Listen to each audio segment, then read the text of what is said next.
नागपुरात मिळेल आता 2.5 ते 4 लाखात घर। गोरगरीब आणि कष्टकऱ्यांसाठी गडकरींकडून नव्या घरकुल योजनेची घोषणा।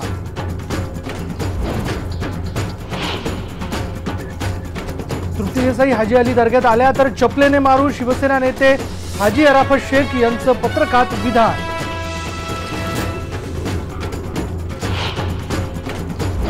हाजी अराफत शेख यांची भूमिका वैयक्तिक, शिवसेनेची सावध भूमिका, स्त्री आणि पुरुषांना समान हक्क हवेत ही सेनेची भूमिका, नीलम गोरेंचं स्पष्टीकरण।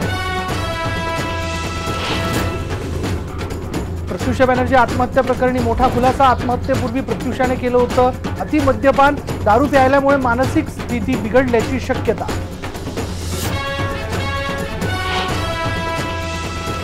डंपिंग ग्राउंड प्रकरणी रफिक आणि अतिक या 2 व्यक्तींना अटक, आज करणार कुर्ला कोर्टात हजर।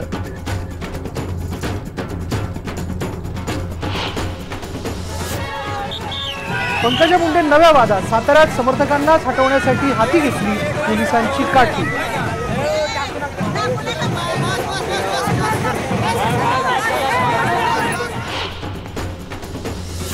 जेएनयू विद्यार्थी संघटनेचा अध्यक्ष कन्हैया कुमार मुंबईत दाखल, सीपीआयच्या कार्यकर्त्यांनी केलं स्वागत, मोठ्या पोलीस बंदोबस्तात कन्हैया मुंबईत।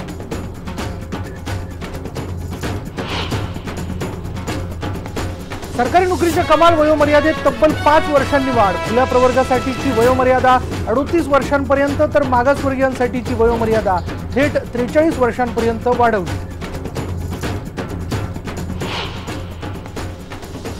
उस्मानाबादच्या कनेरवाडी गावानं केलं पाण्याचं योग्य आणि प्रभावी नियोजन, पाण्याची गरज भागवण्यासाठी सुरू केलं अनोखं वॉटर एटीएम।